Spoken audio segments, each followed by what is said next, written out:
पुण्याची IT hub हिंजवडीत एका IT engineer महिलेची गोळ्या झाडून हत्या करण्यात आली। मृतदेह एका लॉजमध्ये सापडल्याने खळबळ उडाली आहे। हत्या करणाऱ्या प्रियकराला पोलिसांनी ताब्यात घेतलंय।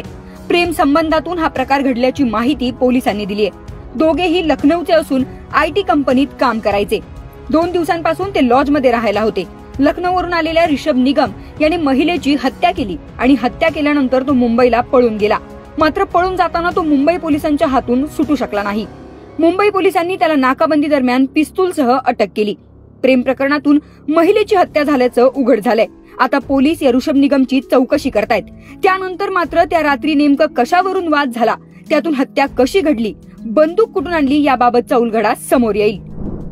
आज सकाळी आपल्याला माहिती मिळाली की हिंजवडी येथील लक्ष्मी चौक या एरियामधील एका लॉजवर एका फायरिंग झालेलं आहे आणि त्या फायरिंग असल्याची माहिती मिळाल्यानंतर आपले एपीआय पांचाळ या सदर ठिकाणी गेले असता एक टाउन हाऊस नावाचं एक ओयो लॉज होतं। त्या ठिकाणी रूम नंबर 306 मध्ये एका रूममध्ये एका रूम चावी उघडल्यानंतर त्यामध्ये आतमध्ये एक महिलाचा मृतदेह आपल्याला आढळून आला आणि त्या महिलेच्या अंगावर एक गोळ्यांची एक जखम आपल्याला दिसून आली।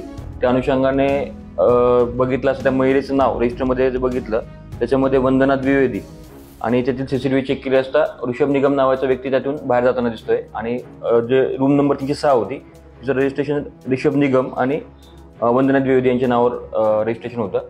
त्या अनुषंगाने आपण गुन्हा दाखल करतो आहोत आणि तपास चालू आहे।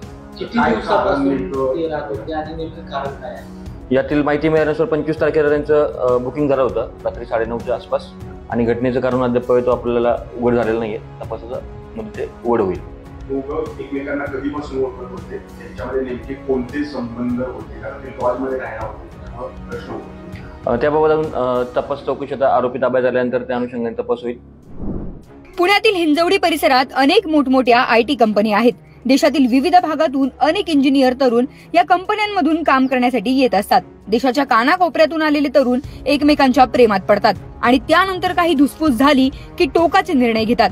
आतापर्यंत या परिसरातील इंजिनियर तरुणांच्या संदर्भातील अनेक बातम्या आपण पाहिल्या आहेत। अशाच एका प्रेम प्रकरणातून या आयटी इंजिनियर महिलेची हत्या झाली असावी असा अंदाज पोलिसांकडून व्यक्त केला जात आहे।